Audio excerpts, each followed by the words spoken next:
Hello, ladies and gentlemen, and welcome to It's Evil. I'm Meosha, your host. This radio series tells genuine crime stories involving real individuals. Simply things that we cannot explain. I usually say the creepiest crimes happens in small towns. Who knows, maybe it's because there's so many hidden secrets. In this season, we have 10 real terrifying episodes. Before we begin, we'd like to thank our sponsors, Gore Culture, your go-to source for newest horror movies, thrillers, sci-fi, and more. And my production company, M.V.B Films Productions, for making this episode possible.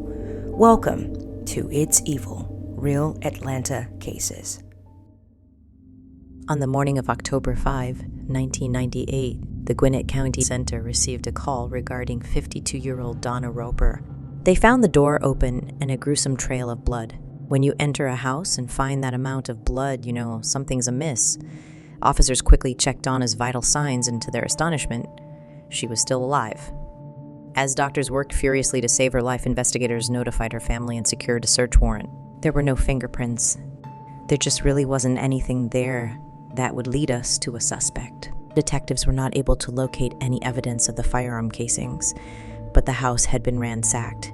Electronics items and Donna's jewelry were missing, as were their vehicles, including a red truck and a white Mercedes. Marvin was also nowhere to be found. He looked pretty suspicious. A bolo was issued on the Ropers' vehicles. At the home, detectives found Donna's diary, in which she wrote that her marriage was on the rocks and that she was having an affair with Michael Fox. Fox became a person of interest, but investigators learned that he was serving time for robbery in the county jail, where he'd been for weeks. In an interview with Fox, he expressed his feelings for Donna. Police eliminated him as a suspect. At the hospital, investigators learned that Donna had been struck with a blunt instrument, possibly a hammer.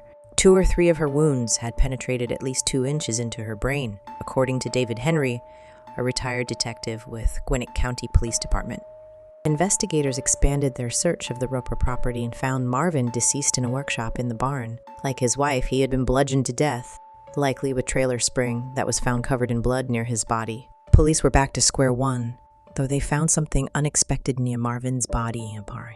A small quantity of methamphetamines and equipment that you would use in the drug business. What initially appeared to be a domestic violence case now seemed to be tied to Atlanta's growing drug scene. Neighbors were shocked. Marvin Roper was the last person that they thought was involved in any way with drugs. Marvin had run a gas station before retiring and raising chickens. Was he really part of the drug scene? As detectives worked the case, they spoke with a source who confirmed that Marvin was involved in the drug scene. Police learned that Marvin had been enlisted to store suitcases containing 140 pounds of marijuana in his barn. But, according to the source, Marvin sold 40 pounds of marijuana.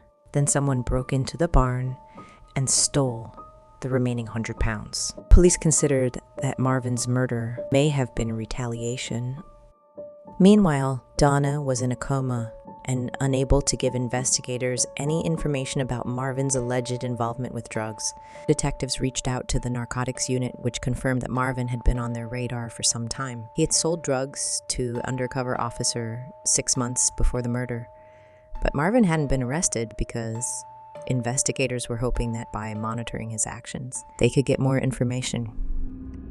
Story number 2. Police said they believed 24-year-old Alania Lenoir was murdered. In custody at the Fulton County Jail, IAPD is asking for the public's help in finding a second suspect, identified as 29-year-old Steve White.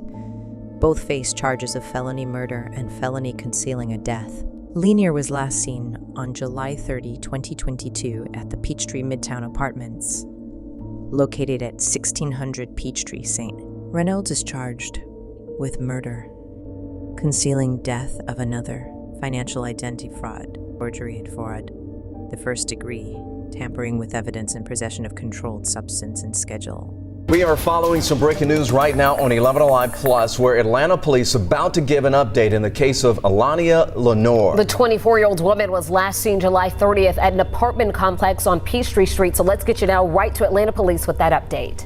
On August 1st, we received a 911 call reporting 24-year-old Alania Lenoir missing.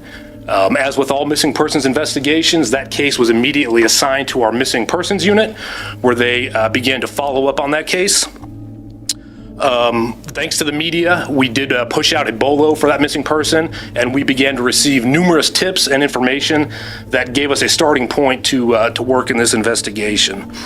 Within the first 24 hours of this case, our missing persons unit was able to utilize technology and video information to discover the last known location for Alania. The initial investigation showed us that Alania was last seen during the early morning hours of July 31st at 1660 Peachtree Street, which is the Peachtree Midtown Apartments. By this point in the investigation, we also determined 2 male individuals that were at that apartment with Alania at the time of her disappearance. Those 2 males were identified as Deontay Reynolds and 29-year-old Stephen Abate. At that point in the case, we quickly began to realize that there may be some foul play involved in the disappearance of Alani. At that point in the case, we turned the investigation over to our complex case investigators, where Detective DeMeester took point on this case. So we were able to determine through technology and search warrants that were obtained in this investigation approximate locations where we believed Alani may be located. We did know that she did not at any point leave 1660 Peachtree Street on her own accord.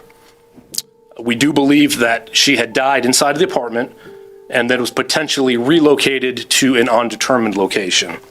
We conducted numerous manual searches at areas where technological evidence suggested that Alani may be located without success. We utilized the assistance of cadaver dogs, homicide detectives, and entire police recruit classes.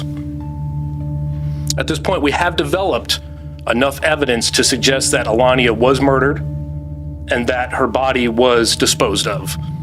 We have secured Fulton County arrest warrants for 2 individuals. One of those individuals is currently in custody at the Fulton County Jail, 29-year-old Deontay Reynolds. The second subject we are going to ask for the help of the media and the general public to locate. He is 29-year-old Stephen Abate. We do believe that Stephen is located somewhere in the metro Atlanta area, and so we would again ask that if anybody has information on his whereabouts or any information regarding this investigation, that they would please contact the Atlanta Police Department or Crime Stoppers and provide us with that information. So keeping in mind that this still is a very open, active investigation, our ultimate goal is to locate the body of Alani and be able to provide closure for this grieving family.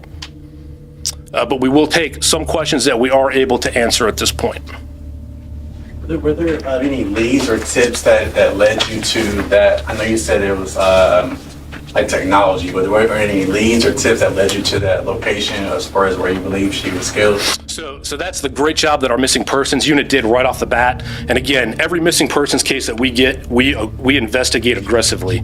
We take each one of these cases seriously, and we're able to utilize anything at all at our disposal to locate this individual. So in this case, it was an exigent request for a phone company to get a last known location.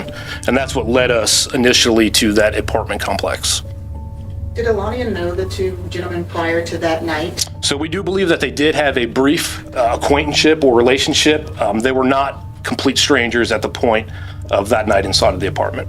Did Reynolds turn himself in, or was that He was apprehended in Conyers, Georgia, and then transported to the Fulton County Jail. Are there going to be any charges potentially for the 3rd person who was there with them that night? The woman. She was with a friend. So at this point, we are still exploring everything. The evidence we have at this point does not suggest that that individual was culpable in the disappearance or death of Alani. Do you believe that Avante is still in the metro Atlanta area or maybe left the area? So, that's where we're really reaching out and asking for help from the public. At this point, we do believe he may still be in the metro area. And certainly anytime we advertise an individual's face and let them know that they are wanted, we know that it increases the likelihood of that person trying to flee. But we also know that we are stronger when we work together with the community. and we are confident that tips will come in that will lead us to the apprehension of this individual. And what charges is Reynolds facing? So both those individuals are facing felony murder and concealing the death of another. All right, one more question. Is the first suspect, has he said anything? Is he cooperating with you all of this time? So at this point, no, they have not been cooperative. They have requested counsel and have not cooperated further in this investigation. We do believe that they know the whereabouts of Alani, and so that is one of our hopes, that during this second apprehension that we will get that information and be able to bring her home to her family. Atlanta police believe Lenoir died inside a unit at Peachtree Midtown Apartments. At this time, police have been unable to locate Lenoir's remains. We'll see you next time on It's Evil, Real Atlanta Cases. Good night.